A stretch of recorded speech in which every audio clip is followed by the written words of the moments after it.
Sony Preview Event Report. All right, everybody, we're here with Dan Sochan, old friend of Console Creatures, from United Front Games, to talk about Modnation Racers.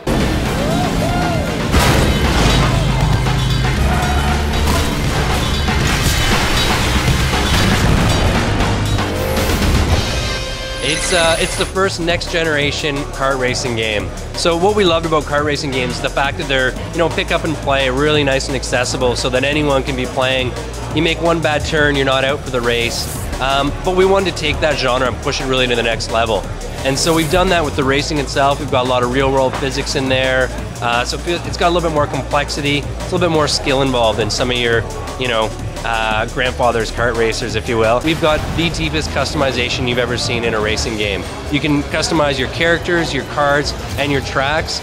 Share each of them in the world for free on the PlayStation Network, and then download those, remix those, and then pump that back out to the world. So we're excited about creating a really vibrant live community. how many cars at one time can race? We've got 12 different carts at any one time can race online, as well as 4-player off-screen, 4-player multiplayer split screen, and 2-player online split screen as well. Pretty deep for a kart racer. We've been around for a long time, worked on a lot of different racing titles over the years, and we didn't want to just make a kart racer. We wanted to take the best parts of kart racing and then push the genre and really push the capabilities of the PS3 to do some pretty kick-ass stuff. So customization-wise, like, what can you do to it? Like, is it just visual changes, or can you soup up the engines? It's mostly just about the visuals. And the reason we wanted to do that is we didn't want to have it so that, you and I are having a race, and I've got the top car, the Ferrari, the Lamborghini, and you've got your favorite looking car, which is a soapbox racer. And you've got it looking, pimped out, and you're really happy with it. But as soon as we go into the race, I'm gonna destroy you because I've got some, sick F1 engine in my car. If you wanna drive that soapbox racer, you should be able to compete with my car. We made it so it's all balanced. So you may choose to have top acceleration on your car, and I chose top speed, and they're sort of on the opposite ends of the spectrum. So you can't have both.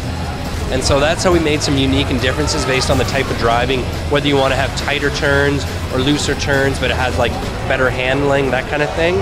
So there's differences, but we try to keep it a real even playing field. What sort of power-ups do you have in the game?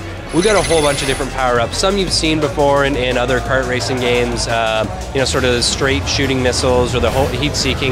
We've got a lot of cool stuff as well. The sonic weapons, which create these like massive sort of shockwave explosions come out from your cart, or you can launch them in the world to do those as well. We've got all sorts of like supercharged weapons as well, which give you some special abilities that we'll talk a little bit more in the next couple of months. We've got bolt weapons, so there's some pretty cool stuff that you haven't really seen before. Street date? Street date, spring 2010. All right, well, we look forward to it, and thanks for talking to us, Dan. No problem, my pleasure. Always great chatting with you guys.